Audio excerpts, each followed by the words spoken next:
So it's been a while since I last streamed. It's been really difficult with the whole working from home aspect of things because everyone's home, right? So it was already pretty bad with my quote unquote psychopath neighbor that was always doing his thing. And now I have everyone at home. So my sister's always home and she's usually watching shows and stuff. My parents are always home. Notably, my dad is always home now, so he's always watching TV and they're having conversations down there. It's really hard to get everyone to quiet up. But things have gotten really bad with coronavirus, universally all over the world, and then also notably, as you can see in the map right now, in my own neighborhood. So, funny as it is, my neighborhood where I live is actually called Corona Queens. So, on the left, I generally have a bunch of topics I want to talk about today. So I have it all listed out so I don't miss anything, and you guys can follow along. And then on the right, and if it's any of it is looking too small, you want to definitely make it like full screen so you can see it more clearly. But on the right half of my screen, I have a map of New York, and the color coding is showing you how bad it is in New York right now. My own neighborhood is actually called Corona Queens.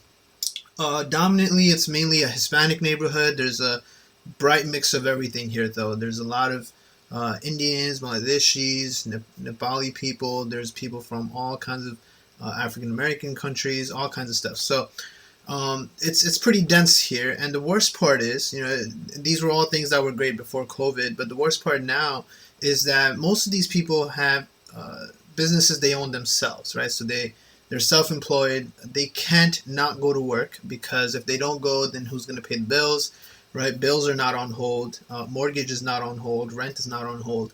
So you can't just put a hold on work and health and lifestyle and expect the other things to just work out, right? So in these neighborhoods, notably the really, really dark red ones that are on this end, have a really high number of cases. And where the pin is right here is kind of where my neighborhood personally is. And you could tell that things are getting really bad, right? It's extremely dense. Up here, this is also kind of like where Bronx would be. This is all main Manhattan.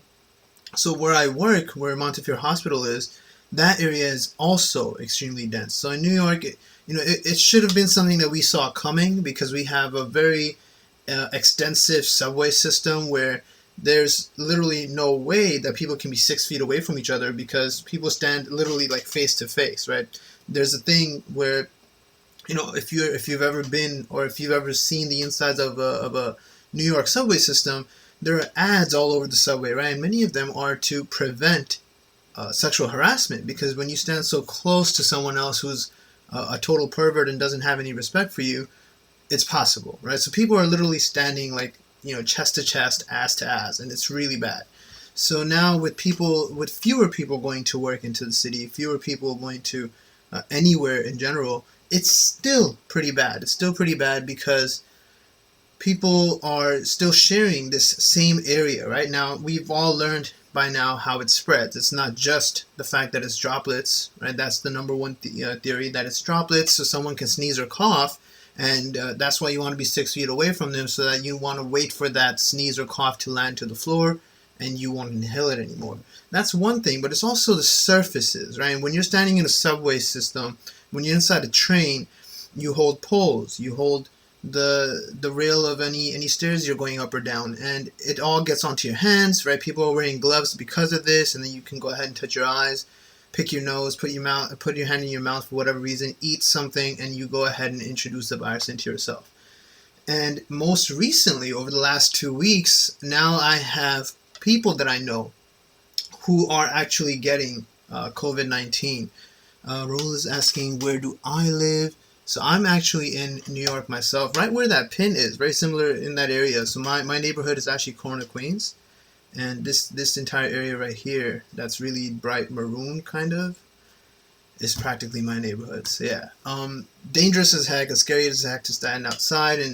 And very recently, my cousin, he's actually a doctor in New Jersey. Him and his wife, they're both doctors. They both actually tested positive for COVID-19. My cousin himself, he actually had to get taken to the ICU because initially he was just quarantining himself, hoping he would recover, things would get better, but it didn't. And he had to be taken into the ICU where today, I texted him this morning, he is getting better, but I wasn't able to talk to him too much because he is still on a ventilator. He is texting, and I'm sure he's got a lot going on. So I didn't want to bother him too much, but eventually I will, find out more about how that went, what his experience was, and I'm looking forward to maybe even like doing a sort of like an interview, kind of to introduce to myself and to you guys for the first time what his experience of going through COVID was. Right, so that's one thing. The other thing is there's a person I had once met at like a social gathering I went to, and he recognized me from my YouTube channel. And me and him, we became really good friends because there was actually other relatives that, we all knew each other to some level. So his parents and his entire family, from what he's told me, tested positive for COVID-19. But his parents, who are really elderly, they are also in the ICU. And the last one right here, number 3, a friend that I don't personally know him, but a bunch of my friends know him. His mother was actually in the ICU for the longest time battling COVID, and then she didn't make it. So that's the first person that, to some level, I know personally has passed away. Right, so it's gotten extremely real. First, it started with hearing about it in China. Then we heard about it in Italy and Spain. Right, people are dying at numbers that we can't even imagine. So to us, when we hear 100 people died, 200 people died, etc. These are literally just numbers. Until you actually see the number of dead bodies, it doesn't really mean much to you. Besides that, yes, of course, it must be really disheartening. So it's really bad. So all of that had happened, and it's getting really scary here. And we're still trying to figure out, how we're dealing with this, what it does. What we've always been asking is, how is it that COVID-19 is actually killing people? And then what is it that we have used throughout the world, anywhere, whether it be China, Italy, Spain, any other part of the world, in America itself even, what is it that we've used that actually even saved a life, cured someone of COVID infections, etc. So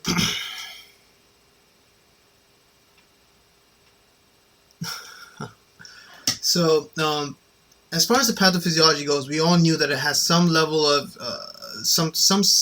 similarity to the flu, right? And that was actually downplaying it big time. Like, some of us, we really wish it was just another flu, but it's not. It's far worse than that. So yes, it did start at lungs, right? And all of our lungs, this is something that I want to make something that's easy for, of course, medical students will all understand it, but I also want non-medical students to be able to catch what's happening as well. And Dr. Boss MD, my friend's father, passed the day before yesterday. Yeah, I'm really sorry to hear that, man. Like, the number of people that are passing now is becoming much more personal to us. It was overseas. Now it's like, next door. So it's extremely scary. So we knew it started at the lungs. Now, our lungs have this enzyme, right? ACE, angiotensin converting enzyme. And it's a very important enzyme when it comes to blood pressure. And ACE has receptors, right? There are receptors that this enzyme can go ahead and do things at, and it has to convert the angiotensin 1 into angiotensin 2, which then goes ahead and does its job. Those receptors and pneumocytes are looking like are the main source of entry for COVID-19 to actually, or SARS-CoV-2, which is the actual name of the virus, to enter your cells, right? And that's what viruses have to do, right? So we know this is a positive single-stranded RNA virus, and it seems like COVID-19 is actually one of the largest RNA viruses we've ever seen. It enters your pneumocytes, it replicates using your machinery, makes more copies of itself until the cell dies, and then more copies of the virus burst out, right? So one virus might harvest about up to, who knows how many, but let's say for argument's sake, maybe 10 copies of itself. So if one pneumocyte can have 10 copies of this virus, when that pneumocyte dies, 10 more copies come out and go infect 10 more pneumocytes. And you can see how extremely rapidly your entire lung, within an hour, your entire lung will be infected, right?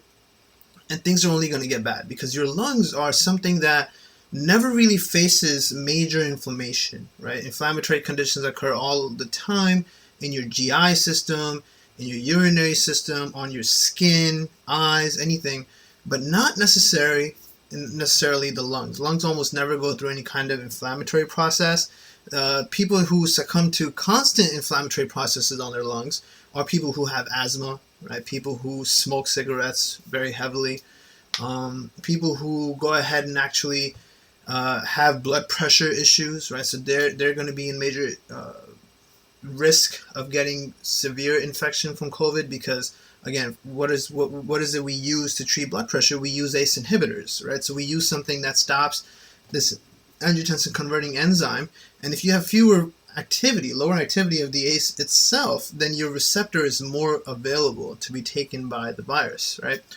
Eventually, all of this is going to lead to inflammation, and what it seems like is the number one player of making this a very problematic condition and eventually killing the person is interleukin 6, right? So when you have inflammation, you release all kinds of cytokines, interleukin 1, 6, TNF alpha, among many others that are pro-inflammatory and many others that are anti-inflammatory because you have to have a balance. But your lung can't exactly handle that. So whenever in whatever country you're in, every country has a different demographic of how constantly they're able to get some level of a pneumonia. It's very rare in America, right? Much more common in India, for example, a country many of us aren't really talking about right now because, it's going to be interesting to see what's happening with COVID in India, and I'll get to that. But interleukin 6 and all of these things are becoming medication targets, right? Because if the reason you're dying is because your own body is coming up with inflammatory systems to kind of inhibit what coronavirus is doing, then we have to stop that inflammatory response your body is doing. So as far as treatment will go, we're going to see some of these things that I'm sure like everyone's heard of, the hydroxychloroquine, all of the malaria medications being tossed at patients who have COVID. But generally speaking, this inflammation, if you don't do anything about it, right, you're going to get consolidation. You're going to have fluid in your lungs, which obviously is pneumonia. That pneumonia can lead to acute respiratory distress syndrome, which is what's going to kill the person, right? Ours is associated with so many things, and sepsis is one of the biggest problems that can become something that an elderly individual or someone who's already got other comorbidities, that person might not be able to handle sepsis, and that sepsis can kill you because you can't deal with the sepsis, right?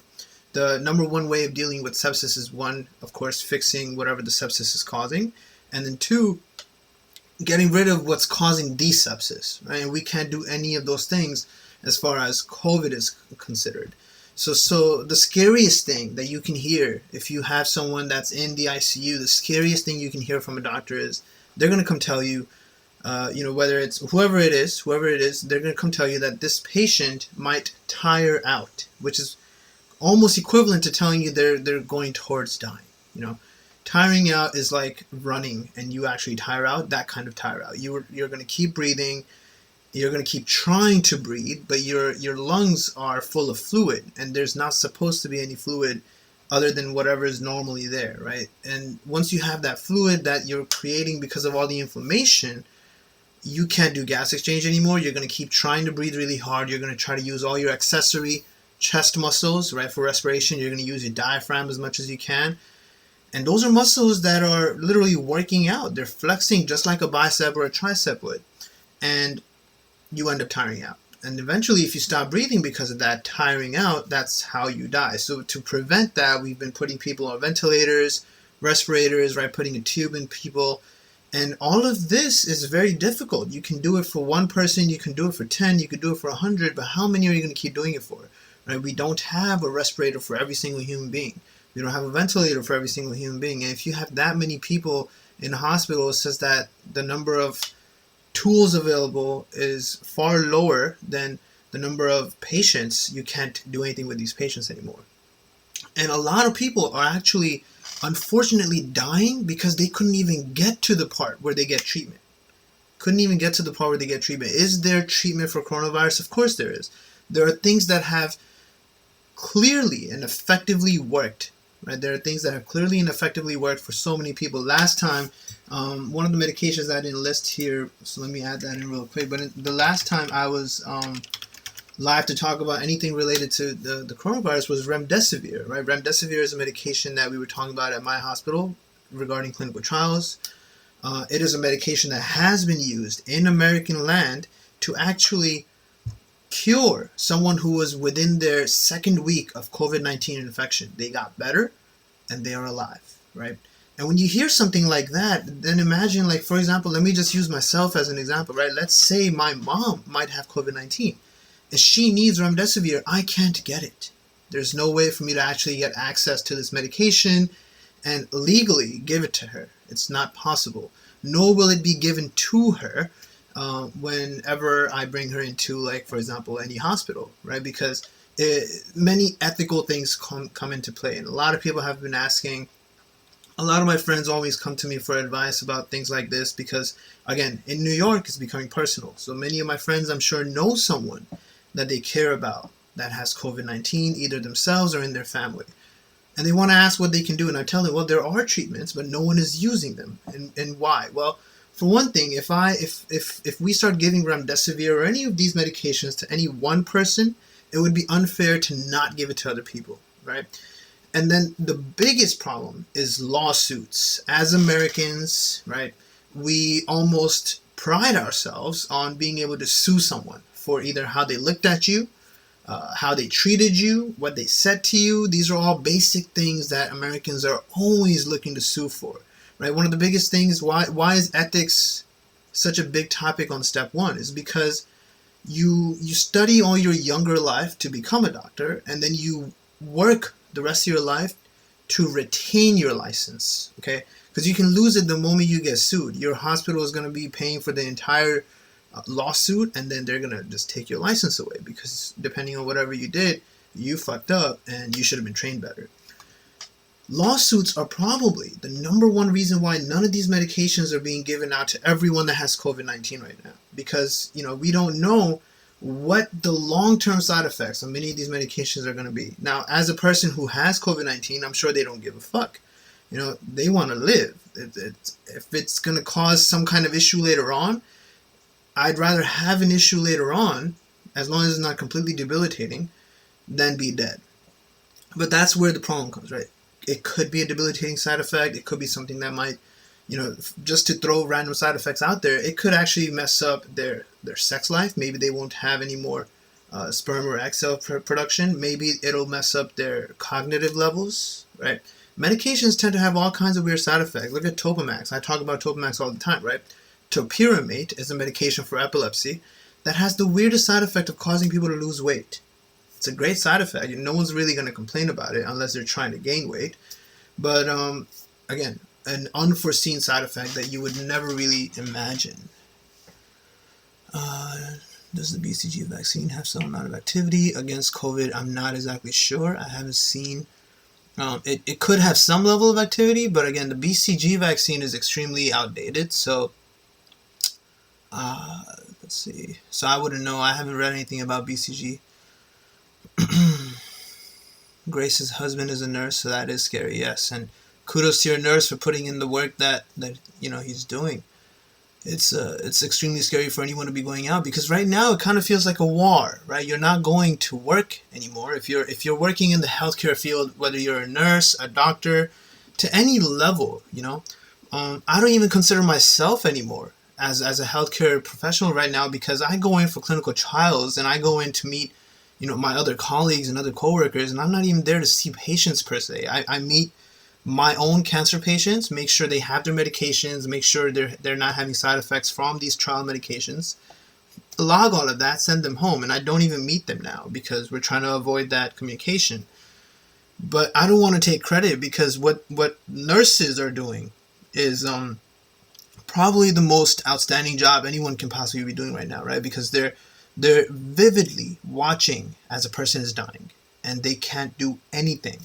They have one job, which is just keeping people happy and well and carrying out whatever the doctor has ordered. And they can't even do it because doctors can't order anything. Doctors are trying their best to just keep safe even themselves. And there's nothing to give. It's extremely scary. And that's going to lead to something coming up later on in my list of the future of COVID-19. What's going to happen later? Who is thinking about lawsuits when so many people are dying? Everyone. So let's say you are the owner of a hospital, you're the CEO of a certain hospital, you have maybe 100 patients with COVID-19, and you make the call to give all of them remdesivir to cure them. sure, on the short term, you'll be, recognized for having cured so many people of remdesivir and saving lives, but all of them, if let's say even 50 of them develop a side effect of pancreatitis down the road, and then that leads to more complications, and maybe 5 of them die of that pancreatitis, those 5 people are going to come sue you. So it's not about who is thinking about lawsuits, it's you watching out for yourself. So it's a very real thing. It's a very real thing. It is definitely bullshit, but it's a very real thing. It's very unfortunate that we can't treat people because we have to watch out for what it might cause later on. Right? This is why we have clinical trials. We do clinical trials where people sign consent forms. They sign consent forms saying, hey, I understand. I have no idea what this medication can do to me. I am agreeing to this medication on my own will, and no one is coercing me, which you can't do for COVID-19, because anyone that signs a consent form for COVID-19 is practically coerced, because you'd be telling them, yeah, sure, there's a medication that can save you, but I can only give it to you if you sign this consent form. That's not how consent is done. So if you do something like that, getting consent in that kind of format is not approvable.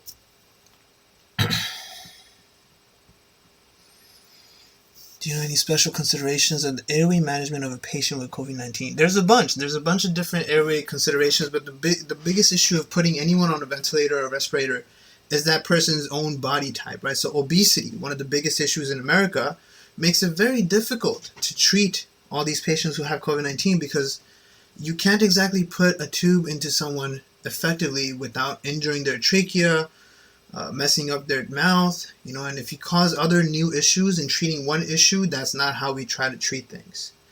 So in the long run, right, this entire pathophysiology, we're going to have to try to treat it in a way where someone has extensive pneumonia, extensive inflammation, and we get rid of that, right? So people have been using hydroxychloroquine. Now, there's a bunch of theories on how hydroxychloroquine works, but there's no solid proven mechanism of action of how it's actually saving people from the COVID-19 infection. Now, if you want to learn more about all the things that are being used right now, there's a website, right? There's a clinicaltrials.gov. When you go to clinicaltrials.gov, you can search for any disease, any medication, any case scenario. So I searched for coronavirus, and then I hit enter.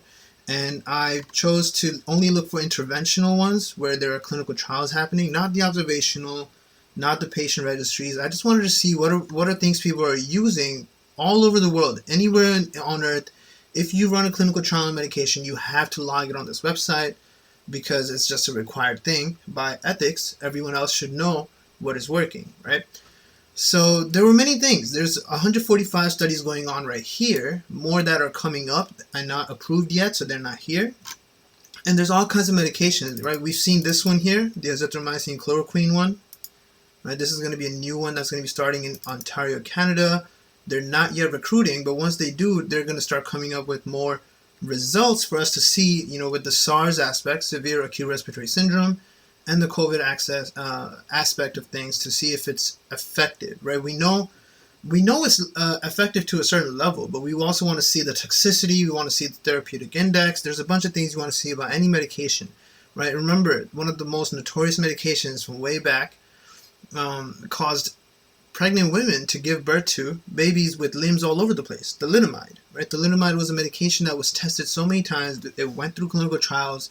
It got FDA approval, only to then lead to thousands of babies being born with arms and legs in the wrong places, right? So something like that is always going to be, that's the epitome of how bad it can be. So you want to make sure you never make another medication that's the next thalidomide. And there are pregnant women right now, right? So there's a woman with an Instagram, doctor and dancer. She's an ER physician here in New York. She's currently pregnant. She's also currently positive with COVID-19. And she's been talking about all her symptoms and stuff like that. So she recently became a little more popular on Instagram because of her experience that she's going through with this. And she's doing fine. So thankfully, she's managing herself pretty well. And it's intensely amazing to see that a pregnant woman was able to get through it like that, right? It makes you wonder what it is she's done. And of course, she's talking about what she's done, but could there be something she's not sharing? Could there be something she's required to not share? Maybe because, not because someone else told her, but maybe because she knew that it would only instill more fear or lead to another havoc, right? All of us saw Dr. Fauci getting interviewed by every single person on YouTube, right?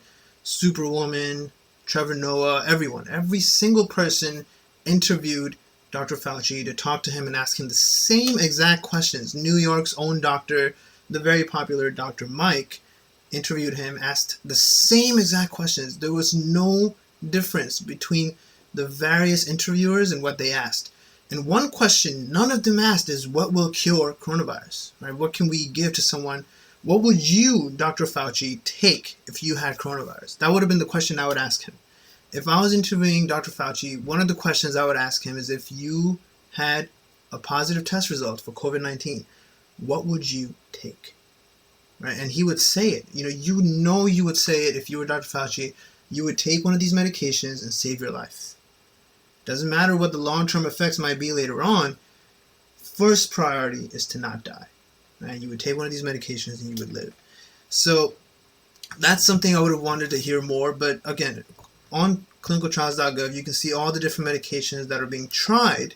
Right? And then there's obviously, you can do mixtures of medications. So favipiravir, this one right here, favipiravir. What a weird name. This is an RNA-dependent RNA polymerase inhibitor, which totally makes sense to use because this is an RNA virus. So it's going to stop replication. Lopinavir, ritonavir, right? All the Navir medications, remember, from HIV, right? Never-T's, a protease inhibitor. So that's how you remember these medications. These are all protease inhibitors. We're using all kinds of stuff. My friend who has parents in the ICU right now, they're using tocilizumab. That hospital was doing a clinical trial with tocilizumab, which is an interleukin-6 monoclonal antibody, to stop the inflammation that's killing people, right? Because you want to stop your own inflammation. You want to stop development of your own acute respiratory distress syndrome to recover. And his parents are extremely old, and I don't know if they have any other comorbidities, and of course I wouldn't share that, but the point is that if we assume, that there might be some level of something they might have, or just assume the general public, right, where everyone has diabetes, everyone has hypertension, those things only make the scenario worse. And someone just asked about, about diabetes. Yeah, so Akram was explaining the role of diabetes on COVID-19, increased inflammation, cytokines, stuff like that. So diabetes itself, right, is just a sugar thing, right? And then you get more glycosylated sugar all over you. That's your H1C that you look for, right? The hemoglobin with all the glycosylated sugars on it. A1C, excuse me. So hemoglobin A1C is going to be all over your body, and then you get this thing we've all learned about, the non-enzymatic glycation, right? Eventually, that leads to more inflammatory processes throughout your body. And the number one biggest issue that comes from diabetes, long-term diabetes, even if you're managing it, is that your ability to recover becomes slower. If you ever have a diabetic patient and they get like a cut, maybe because of a pet, maybe because they were cutting apples or something and they, cut their own hand with a knife or something like that, all of those wounds anywhere on their body recovers significantly slower. And if it does recover, it recovers with extensive scarring, as opposed to someone else the same exact age never having had diabetes. Because sugar in your body that's not supposed to be there will only slow things down. And that leads to a big problem here, right? Because our job is to recover from this lung infection, recover from this viral pandemic. And if you have diabetes, your recovery is slower. For the Desi community, the brown community of Indians, Pakistanis, Bangladeshis, and of course anyone else who enjoys the Desi community food, I would strongly advise, if you know someone that has COVID-19, stop taking spicy foods, right? Because spicy food, remember, if you enjoy spicy food, and I surely enjoy spicy food, I love spicy food, the pleasure of spicy food comes from the inflammation it causes, right? We take spicy food, we enjoy getting all hot, some people get sweaty, some people enjoy the burning sensation. All of this inflammation that's causing is only going to worsen things. So if you have someone that especially elderly people that are COVID positive or even possibly COVID positive, you want to avoid spicy foods, right? Avoid anything that can cause inflammation. So now, why is quarantining dangerous? Also, as much as it is necessary, another thing that causes some level of inflammation is tension within the house, right? When you have arguments, fighting, rage, yelling, etc., all of that just boils you up even more, leading to more hypertension and more inflammatory processes that you don't even know are coming, right? And cortisol, the hormone that never really has a good implication, will only be high the more stressed out you are, right? So all of these things come together to only make COVID-19's job easier in killing that individual. Very important thing to watch out for. And after all of this is done, right? After all of this is done, what's going to happen? So let's assume, many people have different estimates of when they think this is going to finally end. But I've been telling my friends that I'm pretty sure this is going to go the whole year, right? So this is not going to end. It started December 31st when, from my last video, right? The doctor in China, Wenlieng, came forward and said it, and it's going to keep going until December 31st. There's no way this is stopping and ending that soon because we don't have the equipment to even stop it, right? We don't have the equipment to stop it, but at the same time, the virus itself has the equipment to keep growing. It's growing very rapidly. We all heard about the R0 number. The reproductive capability of this virus is more than 2, which means that at a bare minimum, one person is giving to 2 others. And then more and more. And that exponential graph of 2 to the x is huge, right? So this is only spreading. And as much as we're trying to quarantine, we went through right now, just finishing up the 3rd week of quarantining in New York. And it's only getting harder for people to stay indoors. We can't do it. New York is not a state where we stay indoors, right? It's not a state of just sitting in your room, sitting inside your house and hanging out with your family. No, that's something that's more common in southern states, like bigger states like Georgia, Texas. People stay indoors, right? You go out for mainstream things like groceries, laundry, stuff like that. Not even laundry for the most part. But in New York, it's all about going out. It's all about going out, and people can't take it. You can only do so much TikTok, Instagram, YouTubing, etc. until you're finally like, yo, I need to step out, okay? So, and on top of that, weather hasn't exactly been the worst lately. So people are out running, people are out getting groceries, and as much as we're all trying to enforce this 6-foot rule, you can only do so much.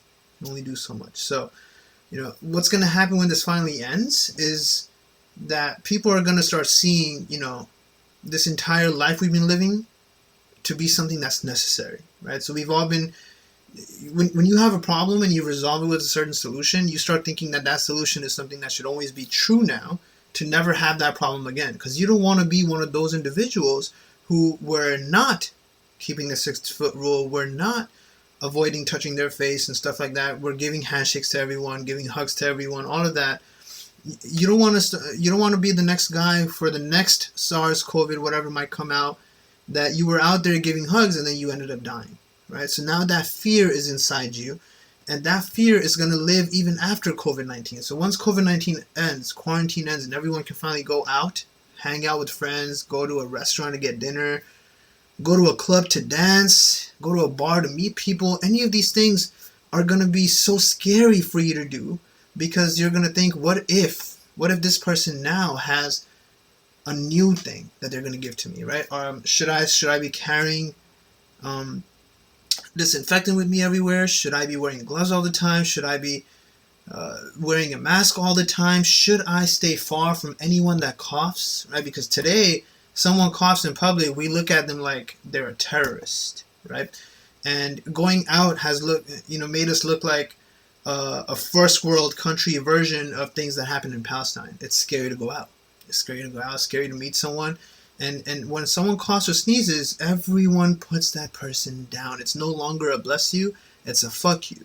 And anyone sneezes around you, you just say, what the fuck, and you run. Because you see it as them cocking a gun against you, and you're so scared of it now.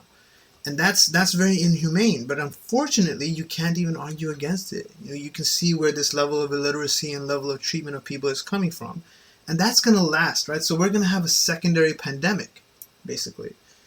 A secondary pandemic of mental health, right? People who are OCD, people who have generalized anxiety disorder, people who just have intense anxiety to begin with, people who have PTSD of other things and things that they've been seeing. These people are going to be impacted so badly after this war finishes, right? Generally speaking, with real wars, PTSD is a very real thing. After coming back from any kind of war, soldiers often go through PTSD. And right now, our soldiers are nurses. They're all going to have PTSD. It's going to be so hard for many of these nurses once they're finally done taking care of all these patients, all these doctors, all these healthcare workers finally done seeing so many patients die in front of them. Many of them might not even want to be nurses after this because they just can't handle it anymore. When you see so many people die, one of the things that can often occur to you is seeing someone else that's alive and it just bothers you. It's a very mental, psychological thing that can occur to people who have to see people dying. And then you see someone else who's alive and it irks you. And that's a pathological thinking thing that can occur because of PTSD. With the OCD, you're going to see so many people walking around with all their disinfectants, everything there, and if they ever have to shake hands with someone, they'd probably rather not. And shaking hands, giving hugs, all of these forms of like human appreciation are going to become shunned. It's going to be something that we're not going to want to do ever again, and that's going to suck, right? That's going to be really weird. And of course, you're still going to feel shy about coughing or sneezing, even if it's just because of something very natural. People cough and sneeze all the time just because it happens. It's not a pathological thing all the time, but it's going to be pretty scary to just even do that in person. And as far as the last thing I wanted to discuss was what is happening with all of us, right? So with USMLE, with Step 1, with ECFMG, residency applications, Step 2 CS, all of this is on hold, right? So very recently, this was announced, right? So from today, April 3rd, there are some free NBME self-assessments that are available, and they listed out which ones it is. So you can get the Step 1 one. So there's 13, 15, 16, 17, and 19 will be available. For the clinical science exam, Form 7 will be available. And for clinical medicine, Form 5 will be available. So these are going to be available for free. I believe they're also going to have explanations to them, so I'm also going to take a look at them. I'm going to try and make some videos on them as I see fit.